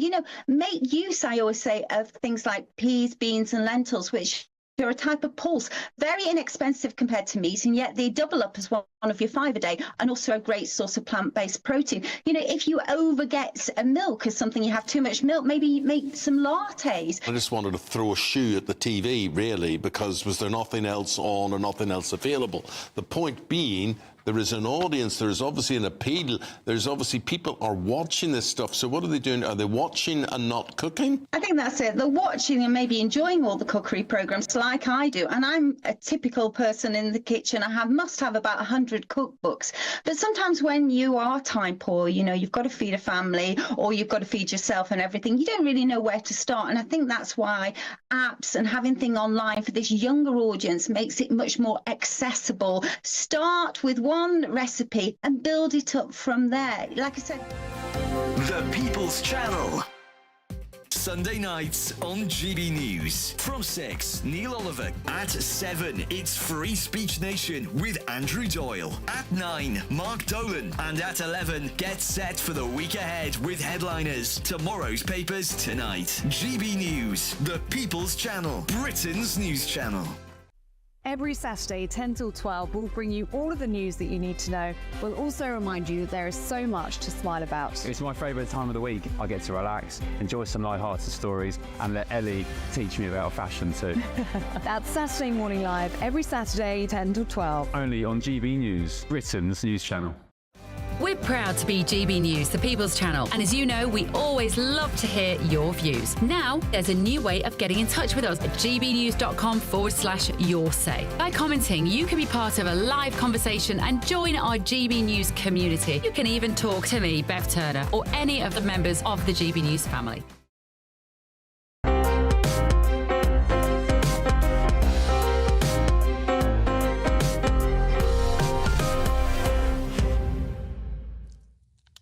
Welcome back. A growing number of musicians, composers and academics uses platforms from Facebook and Instagram to TikTok to present classical music anew via a directed digital digestible medium.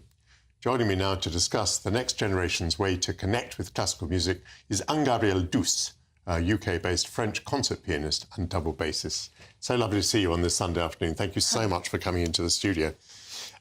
Tell me then how you approach people who may not have a natural inclination towards classical music. I tried. First, I use a place where everyone is these days, which is they're fun. And so I go on social media and I try to create video where people can understand that classical music is not just for a few. Classical music is not for a snob. Classical music doesn't have to be understood, it has to be felt.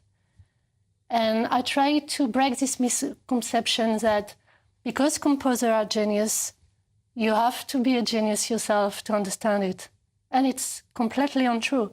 The reality is they are genius because they compose pieces so rich, so fulfilling, so full of energy or emotion, but in a way so clear that in a way it bypasses your brain and goes directly to your heart. That's why they're genius, because you don't have to do the understanding. They did it for you. Now, that's a beautiful definition. Do you feel that you have to make, what shall I say, intellectual compromises in the way that you present yourself on the internet? No, and that's a good thing, is like I'm not trying to decrease the quality. The music by itself is enough. You don't have to change it. What I'm trying to do is to have an approach to make everything more relatable. For example, when you think about Mozart, you imagine his portrait. He has a wig, very fancy clothes, quite serious. Then you know what people know, that at 5 years old he was already playing and composing.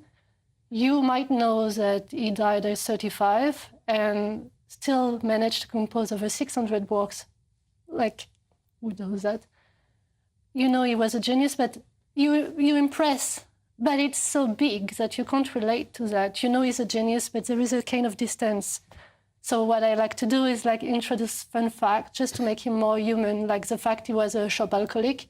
He spent his whole life spending money on furniture, buying birds, buying clothes, so much that by the end of his life actually he was penniless, not because he was not successful, but because he'd spent all the money. Yeah, and he was such a huge fan of toilet humor, which I can relate.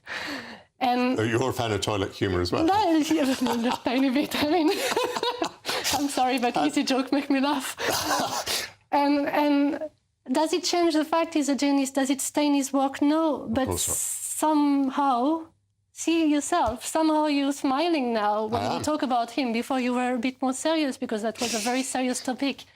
And because now you see he's human, you can relate to him. And now his work is impressive, but you can understand, feel how much is impressive. If you can relate to him, you can relate to his music. I want to hear you playing for a moment, if I may. We're going to move from Mozart to Gabriel Fauré. Après un rêve, you playing on the double bass.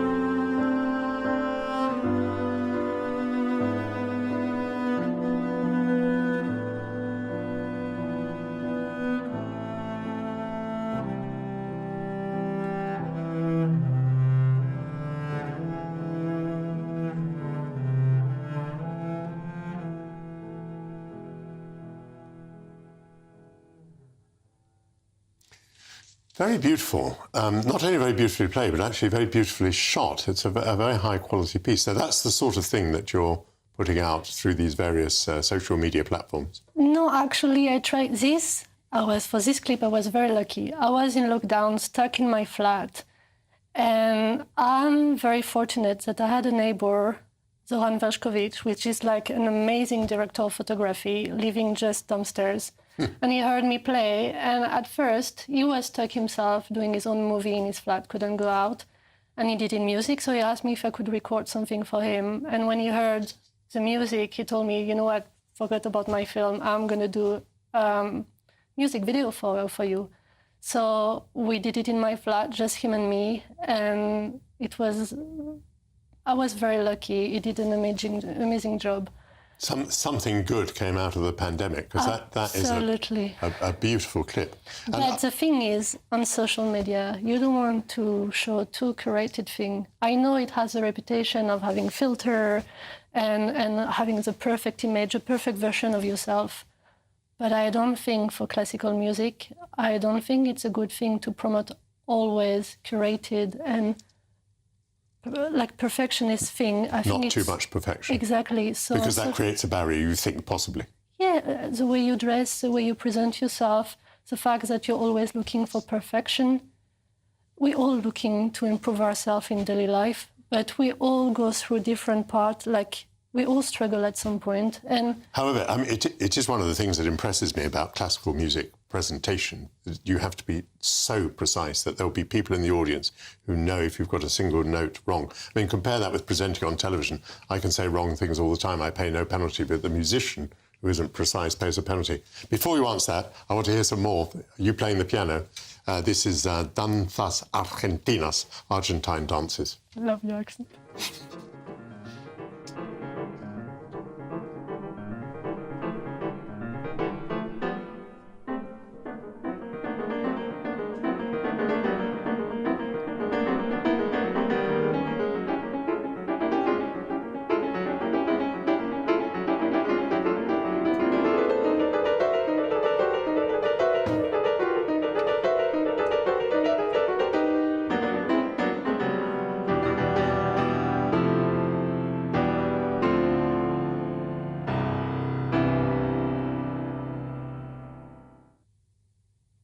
So let me continue the challenge, if I may. You know, that was perfection. That was perfection. And, you know, you can't be slovenly about classical music. It has to be done at the highest possible standard.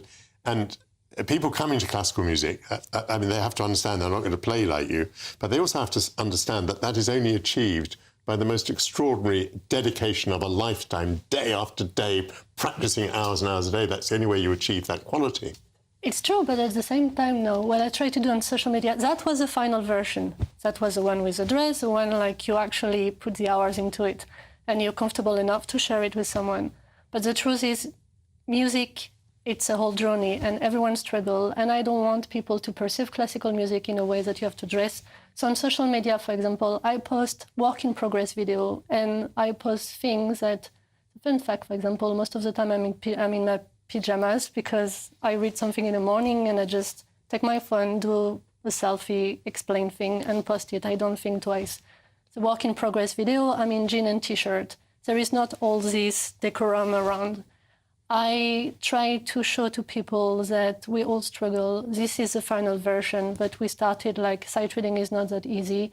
Practicing is not easy. And it's not because you have this dedication that they're not going to be days in your life that you will procrastinate and binge watch the second part of the last season of Bridgerton instead of being behind your piano or your double bass. Of course, it's all about improvement, but you have to start somewhere. We've been asking the question whether this can be the future of classical music. Do you find a way of making a living out of being on the internet? For now, I will say half of my earning come from social media. But what I find on social media is you can build a new audience, and this audience will pay for a ticket, and this audience will come to your concert. Yeah. And this audience is so wide, and with all age, all nationality, all background, all economic and educational background, and it's kind of various audience that exists right now because via social media, suddenly this music becomes familiar.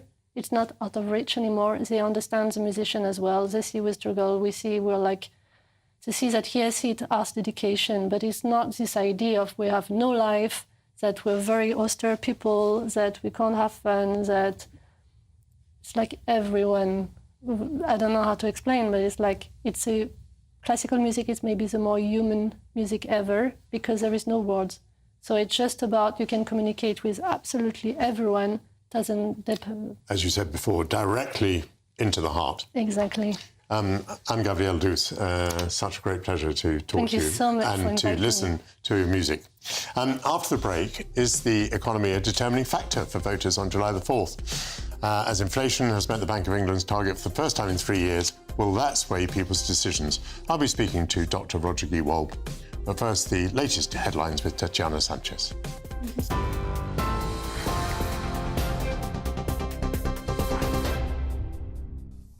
Michael, thank you very much. The top stories this hour. A fourth Conservative is reportedly being looked into by the Gambling Commission over bets allegedly placed on the date of the general election.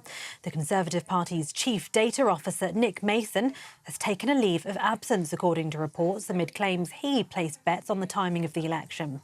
The Tories' Director of Campaigns, Tony Lee, and his wife, Laura Saunders, are also being probed, as is the Prime Minister's Parliamentary Private Secretary, Craig Williams, who's admitted to an error of judgment. The Labour leader has suggested that benefits offer less dignity to people than earning a living through work. Sir Keir Starmer took aim at handouts from the state in a piece for the Sunday Telegraph. His changed stance on welfare comes as the latest Savanta opinion poll in the Telegraph newspaper today shows Labour retaining its electoral lead over the Conservatives. The poll has Labour on 42% of the vote and the Conservative Party on 19%. A search operation in Tenerife for a missing British teenager has entered its 7th day. Jay Slater went missing after he travelled for a music festival to the Spanish island on what was his first holiday without his parents. His mother issued a direct plea yesterday saying, "We just need you home." Just before he went missing on Monday, 19-year-old Jay called a friend saying he was lost and needed water. A yellow heat health alert has been issued for most of England as temperatures are set to hit 30 degrees in parts of the country. The alert, issued jointly by the UK Health Security Agency and the Met Office, comes into force tomorrow morning and remains in place until late Thursday afternoon. Areas affected are the South East, with the strongest warnings issued for that region, the East Midlands, the East of England and East Anglia. For the latest stories, sign up to GB News Alerts by scanning the QR code on your screen, or you can go to gbnews.com/alerts.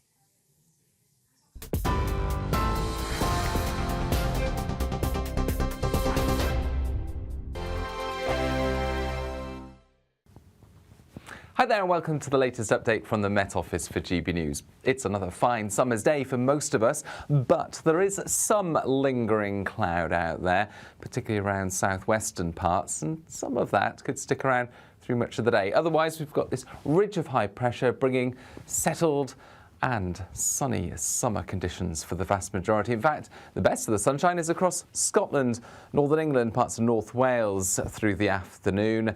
It's going to feel very pleasant in that sunshine with temperatures a little higher compared with most of the summer so far. But towards the south and southwest, there is some lingering cloud, even some mistiness around a few of the beaches, and that will suppress temperatures 15 to 18 Celsius. In the sunnier spots, though, in the south east, it's going to be 24, 25 Celsius. Even into the evening, those temperatures staying up into the mid-20s. And further north, perfectly fine end to Sunday. Plenty of blue skies out there and 19 to 21 Celsius expected. Now, the breeze will freshen up across parts of western Scotland later, and as you can see, there is some cloud awaiting. That's a weak weather front that will just drift its way eastwards and could bring some light and patchy outbreaks of rain to the Western Isles and then later western parts of Northern Ireland. Really no big deal, though. It's just going to be an increasingly breezy and cloudy picture here overnight. Elsewhere, clear spells coming and going, but still some cloud across southern parts and some mist around some of the coasts of southwest England once again. It's going to be a mild night, though, in some parts of central and southern England. Temperatures won't drop below 15 or 16 Celsius. Then a bright start for the vast majority, but again, a lot of cloud across central and southern parts. That will tend to clear through the day and allow temperatures to reach 28 Celsius. Join me, Nana Akwe, for an informative, interactive news programme with a difference. It's fun. It's true. You're not wrong. No one will be cancelled. Lovely. Join me from 3 p.m. every weekend, only on GB News, Britain's news channel. Join me, Neil Oliver, every Sunday night at 6 p.m. on GB News. And if an hour is not nearly enough for you, go to gbnews.com for special extended episodes online every Friday at 9 p.m, where we can truly get into the nitty-gritty of what's going on. GB News, Britain's news channel. In the GB newsroom, we bring you the news as it happens. With our team of dedicated journalists across the UK, GB News brings you accurate reporting of the day's topical agenda. When the news breaks, wherever and whenever it's happening, we'll be there. This is GB News, the People's Channel, Britain's news channel.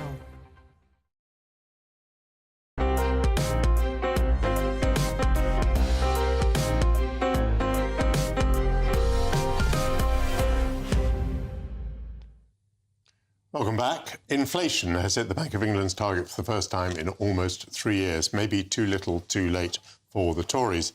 I'm joined by Roger Kewald, who's a former Bank of England advisor. But a triumph for the Bank of England that they brought inflation down. They've done nothing. It had nothing to do with them. I've been saying this for a year and a half, and the Bailey-Oceros, Andrew Bailey, the governor, so thick-skinned he won't listen to anybody, should know this, of course, except he's not an economist. The kind of inflation we have is not consumer-driven. It's food, it's energy, it's things over which people have no control. Raising interest rates and making their life even more difficult is the last thing you do. The last time we had inflation like this, Michael, the Bank of England didn't touch interest rates. Bailey's 14 ridiculous interest rate rises have destroyed the economy of this country. Tens of millions of homes. There's 500,000 businesses ready to go to the wall because of the interest burden. It's insane. And now, even when it has fallen by itself, as non-consumer inflation always does, except that he inflated the inflation and prolonged the time before it fell with his 14 rate rises, even though it's finally fallen, he's keeping interest rates the way they are, saying, we must combat inflation. And what's absolutely amazing is that fishy Rishi Sunak and Bates Motel Hunt, neither of whom have got a clue, but should know better if they read Economics for Dummies, are cheering him on. And what's even worse than that is that Keir the Fear Starmer and Rachel Reeves are not saying a peep. They could use this to beat the Tories over the head, but even they're accessing to this Alice in Wonderland world we're all living in. It's total madness, and it's going to take generations to fix, and it's wholly unnecessary. You've given us a very clear view, and I'm not going to pick it apart for the moment because you have something even more extraordinary to say. Well, there's nothing extraordinary about what I just said. That's basic economics. But what is extraordinary is that on breakfast television on this wonderful channel the other day, I made a wild prediction that Nigel Farage is going to take over the Tory party before the next election, i.e. within the next 11 days. The Tories are toast. They're gone.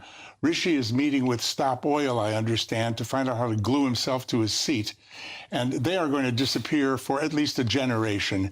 They won't admit it. They're being stubborn, but obviously it's going to happen. Nigel, with reform, with first past the post, is not going to get that many seats, unfortunately, because of the system. The solution is for the Tories to admit defeat, hand Nigel the keys to the machine, and let him and Reform join with and run the Tories. Otherwise, they're both sunk. And the reason Nigel's sunk is because I know Nigel, you know Nigel. Nigel is not going to sit for 5 or the next 10 years while Starmergeddon occurs and hope to build the defunct Tory party. He's going to be with Donald Trump in America having a great career. So this needs to happen now, and I'm pushing as much as I can for it.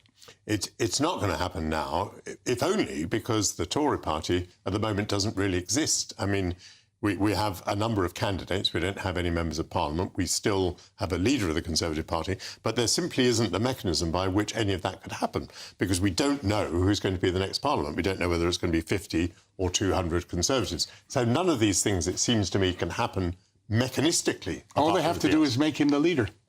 Who's they? How? The parliamentary party. There isn't a parliamentary party. There are no members of parliament. Well, I mean, there'll be a nanosecond before it happens, and that's when it happens. I mean, you know, it's not beyond the will of man to accomplish that.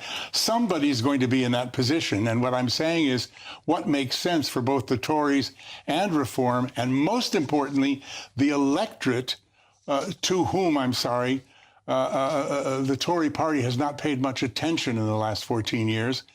For all of their sake, we don't want to end up in a socialist wilderness with all the things that we know are going to come from Labour. And it might even be a parliament of Starmer and Galloway and Corbyn and Lord knows what. Let me just go to the point you touched on there.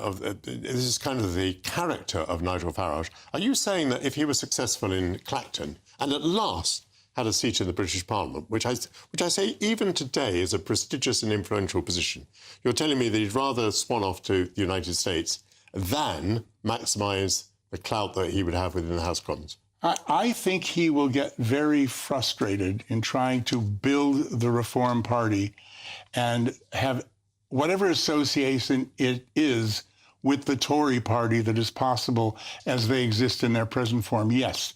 And I think he's got far better options. I know him. I know President Trump. I know how close they are. I know what an exciting life he could have in America. He was going that way before he realized that the country needed him. And this is just my guess, and I'm sure Nigel will shout at me. But I think that he won't last 5 years sitting there doing that. Roger Gewol, fantastic, stimulating thoughts. Because we've mentioned Nigel Farage extensively there and the fact that he's the candidate in Clacton, we must let you know the full list of candidates. Jovan Owusu-Nepal, Labour Party, Giles Watling, the Conservative Party, Matthew Ben-Selum, Liberal Democrats, Nigel Farage, Reform UK, Natasha Osborne, Green Party, Craig Jameson, Climate Party, Tony Mack, Independent, Tassos Papanastasiou, the Heritage Party, and Andrew Pemberton, UKIP. Thank you again, Roger. After the break, we come to the Taste of Britain slot, and we'll unpack the art of making the perfect picnic for National Picnic Week. At last, unhampered by politics. I'll be joined by the CEO and founder of Piglet's Pantry, Joe Hunter. Thank you very much. This is GB News, Britain's news channel. History lecturers at the University of Liverpool have been advised to problematise whiteness and heterosexuality in their seminars. They are saying that you should be guilty if you're white and heterosexual.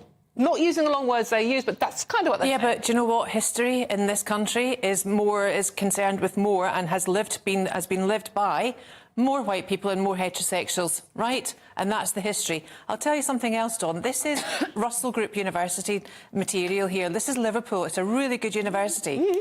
The thing that really got me going apart from this, and I thought it was an AI generation of words input into a system to come up with from something. It's ridiculous. The main issue I have is the verb problematise. Mm. I've never heard of that before. Yeah. So they should be prioritising grammar. Let's get first principles back in there firstly. It's just promoting anti-racism. It's not, Amy. It is. Wait. It's just bringing the marginalised voices into the discussion. So no, what they're saying is look at British history through the optic of all perspectives.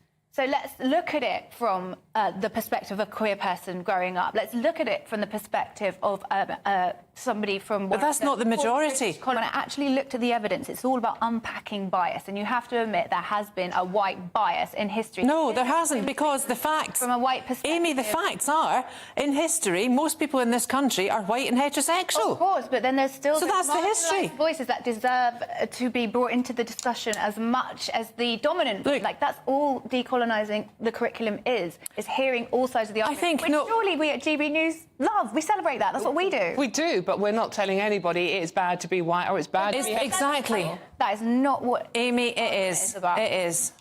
The People's Channel.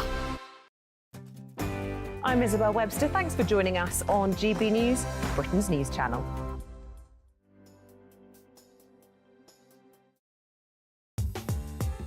I'm Christopher Hope. From pop star to politicians, I'll interview anybody. in a pub who's got a political opinion. Join me every Friday on Spotify, Apple Podcasts, YouTube or gbnews.com, or wherever you get your podcasts. GB News, Britain's election channel. I'm Martin Daubney. This is GB News, Britain's news channel.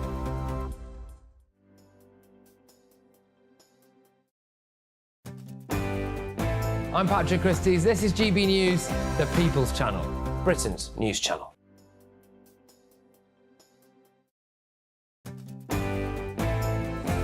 I'm Emily Carver. This is GB News, Britain's news channel.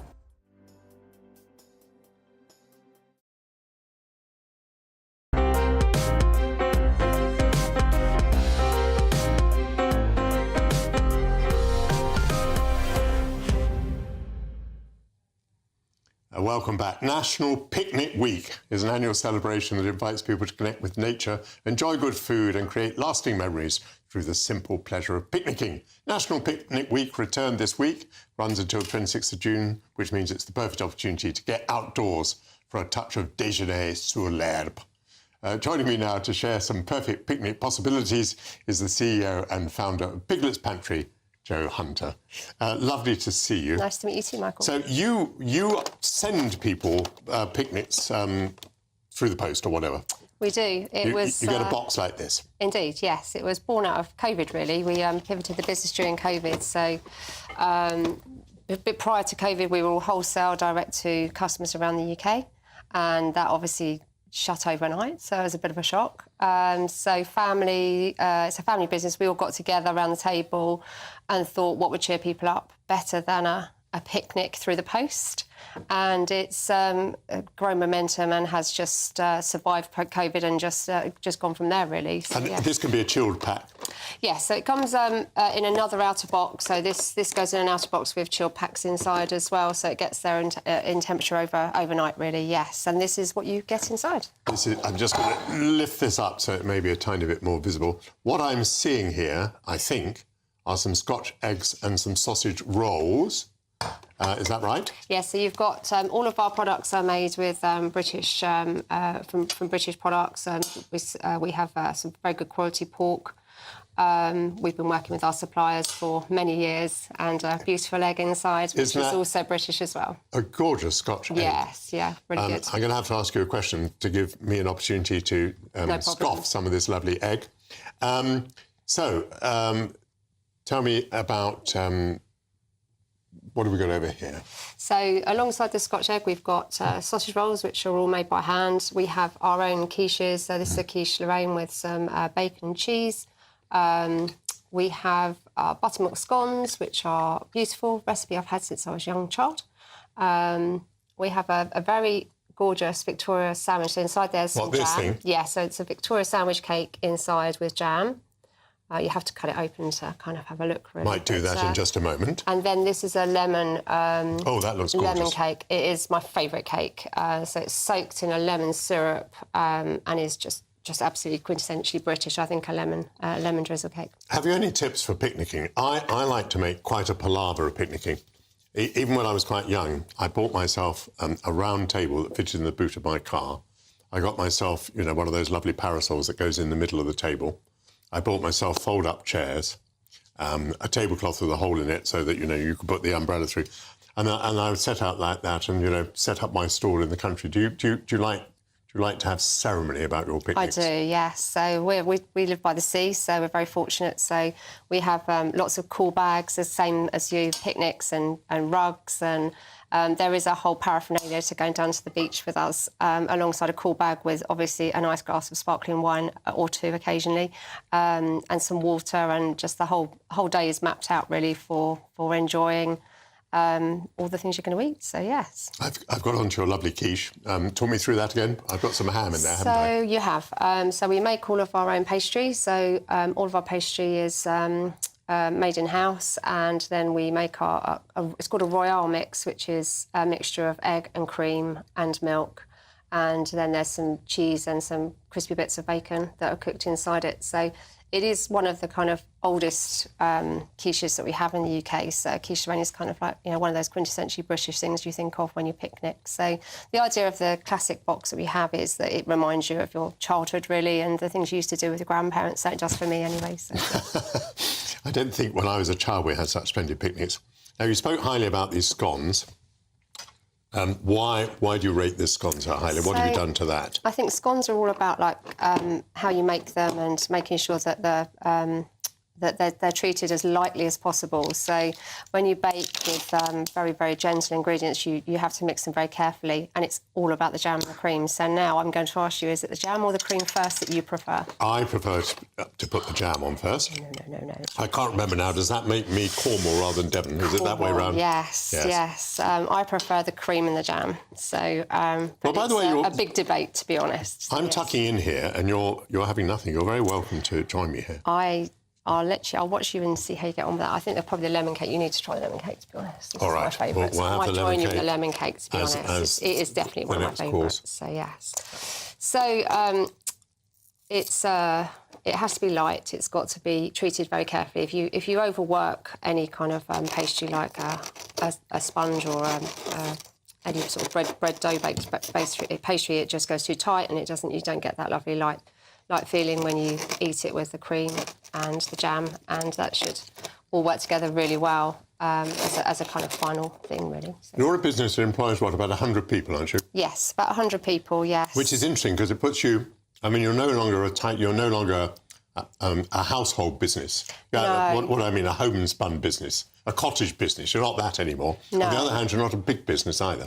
No, I kind of liken ourselves at the moment to a rowdy teenager. We've come out of the young baby steps and moving into sort of a grown-up business, really. And that does have its challenges. We are a family business. We're very proud of that. And everyone's a piglet that works at Piglets, really. That's kind of how we see it.